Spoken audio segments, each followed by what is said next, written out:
संत और नाग की कहानी। कहानी सुनने से पहले चैनल को सब्सक्राइब जरूर कर दीजिएगा। एक समय की बात है, किसी गांव में एक ब्राह्मण अपने परिवार के साथ रहता था। उनका परिवार में उनकी पत्नी और उनका एक पुत्र था। वे बहुत ही गरीब थे। उनके पास कभी कभी खाने को भी नहीं होता था। पर ब्राह्मण की पत्नी बहुत दुष्ट और चालाक थी, इसलिए वह रोज ब्राह्मण को भिक्षा मांगने जाने को कहती।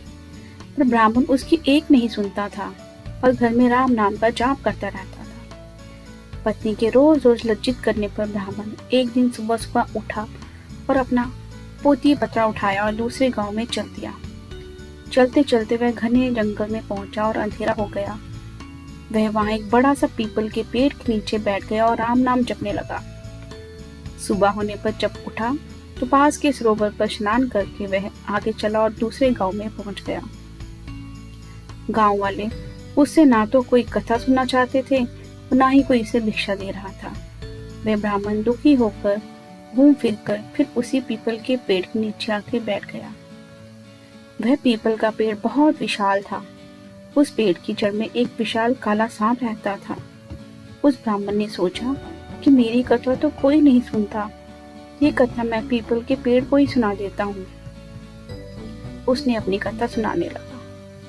कथा पूर्ण होने पर पेड़ के नीचे से एक काला सांप निकला और उस ब्राह्मण को एक स्वर्ण मुद्रा देते हुए बोला, तुम रोज यूं ही यहाँ आकर मुझे कथा सुनाया करो और मैं रोज तुम्हें एक स्वर्ण मुद्रा दूंगा।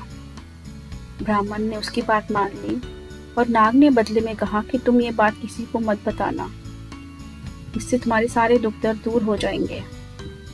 ब्राह्मण रोज ऐसा ही करता। सुबह उठता, नहा धोकर अपनी पोथी पत्रा लेकर वह पीपल के पेड़ के नीचे पहुंच जाता और वहां बैठकर कथा सुनाता। कथा पूर्ण होने पर नाग सोने की मुद्रा भेंट करता। देखते ही देखते ब्राह्मण धनिक हो गया। पूरे गांव में ये चर्चा होने लगी कि ब्राह्मण की दशा कैसे सुधर गई। ये जरूर कोई गलत काम कर रहा होगा। ब्राह्मण को लोगों की बातों से कोई फर्क नहीं पड़ता था। वह नित्य अपने काम इसी तरह करता गया। एक दिन गांव की कुछ औरतें ब्राह्मणी के पास गईं और उससे पूछने लगी कि आपके पति इतने धनवान कैसे हो गए? वे रोज कहाँ जाते हैं? रोज उनकी कथा कौन सुनता है? औरतों की बात सुनकर ब्राह्मणी के मन में शंका आ गई। उसने एक दिन अपने पति से पूछा कि आपको ये धन कहाँ से मिलता है, मुझे भी बताइए। ब्राह्मण बोला, तुम्हें इससे क्या मतलब है? ऐसा कहकर ब्राह्मण ने ब्राह्मणी की बात को टाल दिया। कुछ दिनों तक उसे टालता रहा, पर एक दिन ब्राह्मणी ने ब्राह्मण को मजबूर कर दिया। ब्राह्मण मजबूर होकर उसने अपनी पत्नी को नाग की सारी बात बता दी, जिस वजह से उसकी पत्नी के मन में लालच आ गया और ब्राह्मण के खाने में नशा की दवाई मिलाकर उसे खिला दिया और अपने बेटे से बोली, बेटा उस पीपल के पेड़ पर जाओ और नाग को मारकर सारी संपत्ति ले आओ।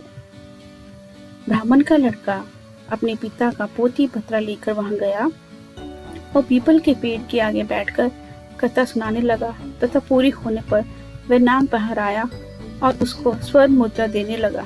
तभी ब्राह्मण ने बेटे ने कुल्हाड़ी से नाग पर वार कर दिया, जिससे नाग की पूंछ कट गई और नाग भी पलटकर लड़के के पैर पर डस दिया, जिससे लड़के की मौत हो गई। इधर जब ब्राह्मण उठा तो देखा कि उसके पोथी पत्रा गायब है। फिर समझ गया कि कुछ गड़बड़ जरूर है। फिर जल्दी से पीपल के पेड़ के पास गया तो देखता है कि उसका लड़का वहां मरा पड़ा हुआ है। ब्राह्मण को देखकर नाग बाहर आया और कहा, ब्राह्मण मैंने तुमसे कहा था ना कि स्वर्ण मुद्रा की बात किसी से नहीं कहोगे, और तुमने बता दी। अब तुम यहाँ से चले जाओ। तुम्हें तुम्हारे पुत्र का दुख है और मुझे मेरी कटी हुई पूंछ का दुख है। मैं तुम्हें श्राप देता हूँ कि तुम्हारी संपत्ति, जो भी मैंने तुम्हें स्वर्ण मुद्रा देकर तुमने बनाई थी, वह सब नष्ट हो जाएगी। ब्राह्मण नाग देवता के मुंह से ये सब सुनकर सर पीटता रह गया और रोता बिलखता अपने पुत्र का शव लेकर वहां से चला गया। घर जाकर अपनी पत्नी को बोला, देखो तुम्हारे लालच की वजह से हमने अपना इकलौता पुत्र भी गवा दिया और हमारी सारी संपत्ति भी नष्ट हो गई। ब्राह्मणी भी रोती रही। दोस्तों, लालच एक ऐसा दलदल है जो व्यक्ति को विनाश की ओर धकेलता जाता है। सो दोस्तों, कैसी लगी आज आपको हमारी कहानी? कमेंट करके ज़रूर बताना और चैनल को लाइक, सब्सक्राइब और शेयर ज़रूर करिएगा। धन्यवाद। मिलते हैं एक नई कहानी के साथ।